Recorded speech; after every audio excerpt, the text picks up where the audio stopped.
Welcome to the Lesson 5 Workbook exercises for Hebrew 1 and 2, Bright Old Testament 502, 504. Today we're going to be working through Part 8 of your workbook on pronouns. A major use of pronouns in Hebrew is the verbless clause. A verbless clause is exactly what it sounds like. It's a clause that does not have a written verb.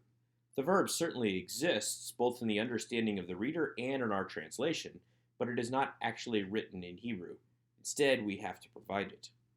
Here in section 1 of your exercises in part 8, you are asked to translate the given phrase. So number 10 is Aten Hanashim Hahakamot.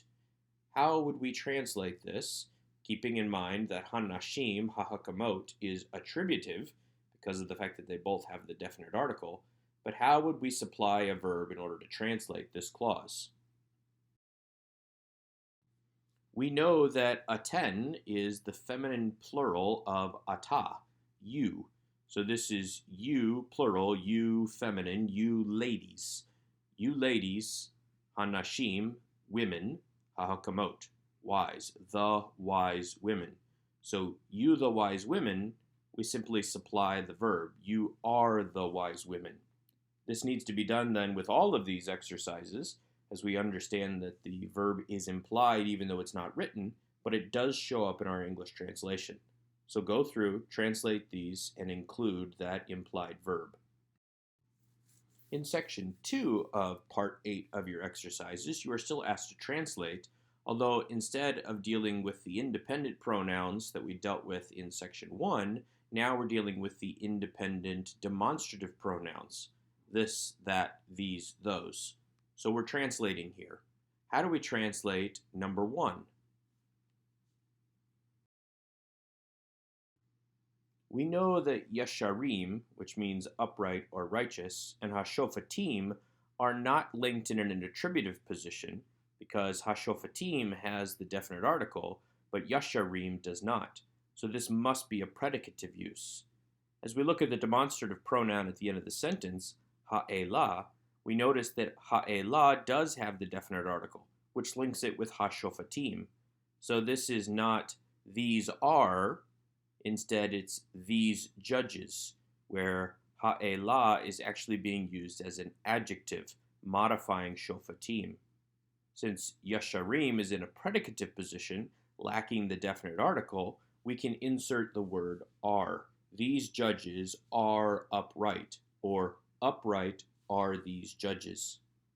Let's move on to number 2. Try to translate this one. In example number 2, hashofatim and ha-yasharim have the definite article, showing that these two words are linked in an attributive relationship. So we would translate this as upright judges. Not judges are upright, but because they share the same definiteness as upright judges. Now we notice that elah has lost the definite article. So this is not these upright judges. Now elah is being used as a demonstrative pronoun. These are the upright judges. In order for it to be these upright judges, elah would also have to have the definite article, as back in number 1. So we would translate this as these are the upright judges. What about number 3? Again, keep your eye on the definite article.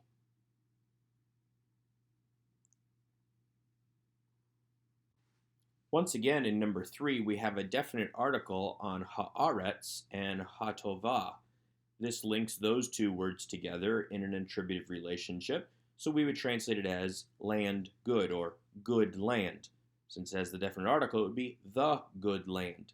Zot, however, at the beginning of the clause does not have the definite article, which means that it's in a predicative use. So we would have to supply the state of being verb. This is the good land. In order for it to be this good land, zot would also have to have the definite article, which is the way that it appears in number 4. So let's take a look at that one. In example number 4, the definite article is on hazot as well as haaretz. So this is being used as a demonstrative adjective in an attributive relationship, this land. However, now tova has lost the definite article, so it's not this good land. Now it's this land is good, or good is this land. Hopefully this makes sense, the fact that the definite article is oftentimes our key for knowing how we're supposed to translate, and also the position of the word. You can go back in Numbers 1 through 4 and see how the demonstrative adjective seems to appear at the end of the clause, whereas the demonstrative pronoun seems to occur at the beginning of the clause. Again, just little clues to help you recognize and translate appropriately the demonstrative adjectives and pronouns. In section 3 of part 8 of your exercises, you are asked to translate once again, only now we're combining the demonstrative adjectives and pronouns alongside the comparative use of the preposition min, meaning from in most instances, but here meaning more than. So how would you translate number 1, where we have min connected to the word hamelech, the second to last word in each clause? You'll notice that the kaf is missing because my Hebrew program is simply not cooperating, but it is hamelech. In number 1, it is me hamelech, because of the fact that the dagesh is rejected by the he, the dagesh representing the nun.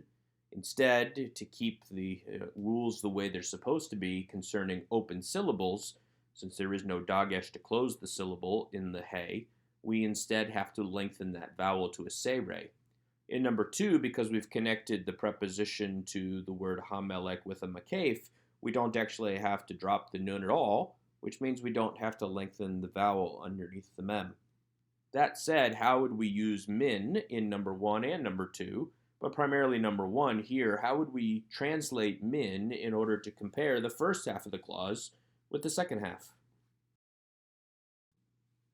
Once again, at the beginning of the sentence, we have an adjective, tzaddik, but it does not have the definite article, the way that ha'eved hazeh has the article. Hazeh must be a demonstrative pronoun then because of the article, meaning that this is this servant, ha'eved hazeh. Tzaddik does not have a definite article, so it's not this righteous servant. Instead, it's righteous is this servant, or this servant is righteous. In the second half of the clause, we have hamelech hahu. Both of those again have the definite article, the king, the that one. This is the third person use of the pronoun, using it as an adjective, that. So we have that king. This servant is righteous, that king. Insert the more than from the min, and we have this servant is more righteous than that king. What about number 2? Try to translate number 2.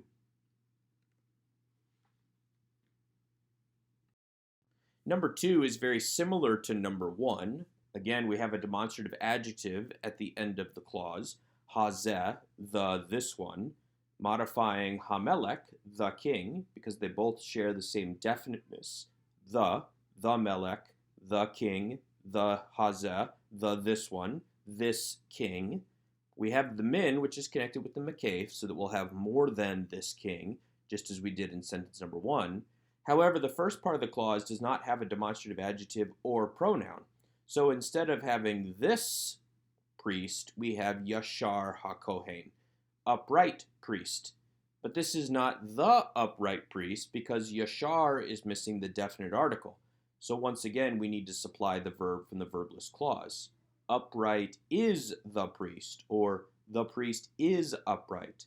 The priest is more upright than this king.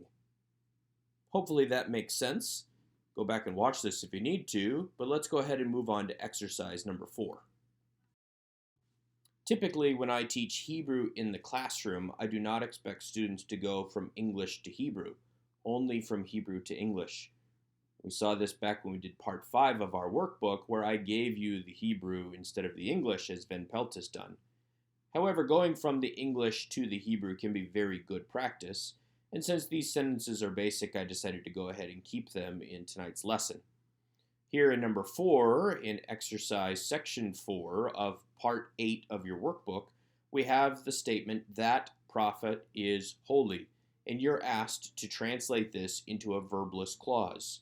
We can eliminate the word is because this is going to be a verbless clause, which means that we only really need three words: that, prophet, and holy. So how would we put these together to get this clause that we're looking for? As you may remember, predicative use of adjectives usually places the adjective first. So the very first word of the sentence is actually kadosh. We then have the prophet, that one, with the demonstrative pronoun who, he, the third person, that prophet. But since it's being used as an adjective, we need to make sure that we have the same definite article on hahu as we do on ha-navi. Both have to have the same definiteness, the. So, the prophet, that one, that prophet. And then we have kadosh, holy. That prophet, supplying the verb, is holy. What about number 5? How would you translate that one into Hebrew?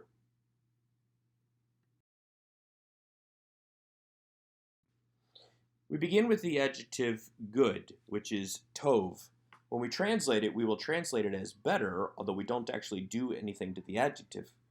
We do have to do something to the adjective, though, to get it to agree with the word aretz, earth. Aretz is feminine singular, so tov must be feminine singular.